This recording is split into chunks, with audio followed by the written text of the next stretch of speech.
ما ورته د دې ګډو نه په ما باندې یو ګډه بیزه را خرڅکا ما ته جواب راغی دا ګډه او بیزه زما نه ده دا زما د آقا ده امتحان ته ګوره. عبدالله ابن عمر رضی الله تعالی عنه فرمای وی په لاره روانم یو ګډبه مې ولید ګډې سرولې هغه سره کېناستم ما ورته وی مونږ خوراک کو ما ورته وی راځه تم خوراک وکړه ما ته جواب کې وی زما روجه ده.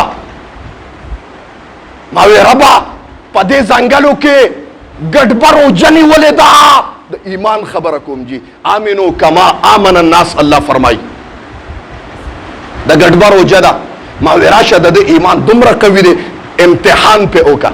اللہ فرمائی اولئک الذین امتحن اللہ قلوبهم للتقوى دا صحابہ چکم دی ما رب دی بان امتحان کرے دے تا سنن دا مولیانو امتحان تا ٹنگنے 10 روپے گلاس سنو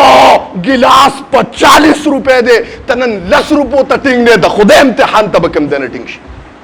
دام امتحان دے کنا ایمان خبرکوم جی ما ورطا اوے وایا ستا روجہ دا ما ورطا وی روجہ دا رادا منگ سر خوراکو کپرے دا روجہ ما تا وی نشم کو دے خوراک ما وی دا ایمان گورم چی ایمان سونا دے ما ورتوی دا دے گڑو نا پا ما باندے یو گڑا بیزا را خرسکا ما تا جواب راگے دا گڑا و بیزا زمان ندا دا زمان دا آقا دا امتحان تا گورا ما ورتوی ستا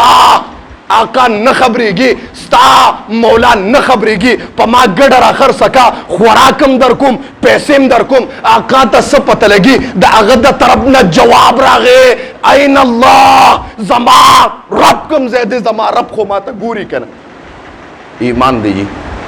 ماوی دے کہ دمرا ایمان دے چی دربنا دمرا پدے سارا کی یریگی زلالم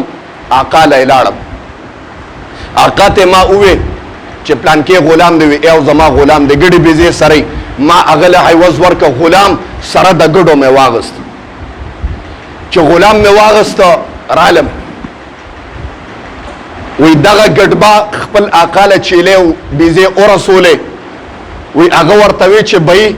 دا زه خو د ګډو بیزو اوس نه ده تما سرا د ګډو بیزو په عبد الله ابن عمر رضی الله تعالی عنه باندې خرڅ کړي ماته ویخه اغم لکیر کې فقیر خلکو بلا دلیل روان شو د آقا په خوا سچای وا دروغ نو اوس خلک علماء تم دروغ وی روان شو عبد الله ابن عمر دروازه مې او ډبولا ما وته حضرت وایا دا گڑی بیزے کمزے ادرم تا اغستیم ما وتوی ما اغستے حضرت دا گڑو بیزو زیم را تخایا چے دام ادرم ما تخپل زیم خایا زما درب سر دا کلام وقت تے زبا اس طرف سر خبرے کم ما تخپل زیم خایا ما تے اوے دیتا ضرورت نشتا دا گڑی و بیزے ما تزان لندے غشتے دا ما تالا غشتے ہوتا میں رب لا غشتے ازاد ازا ٹول شوک سر سبحان اللہ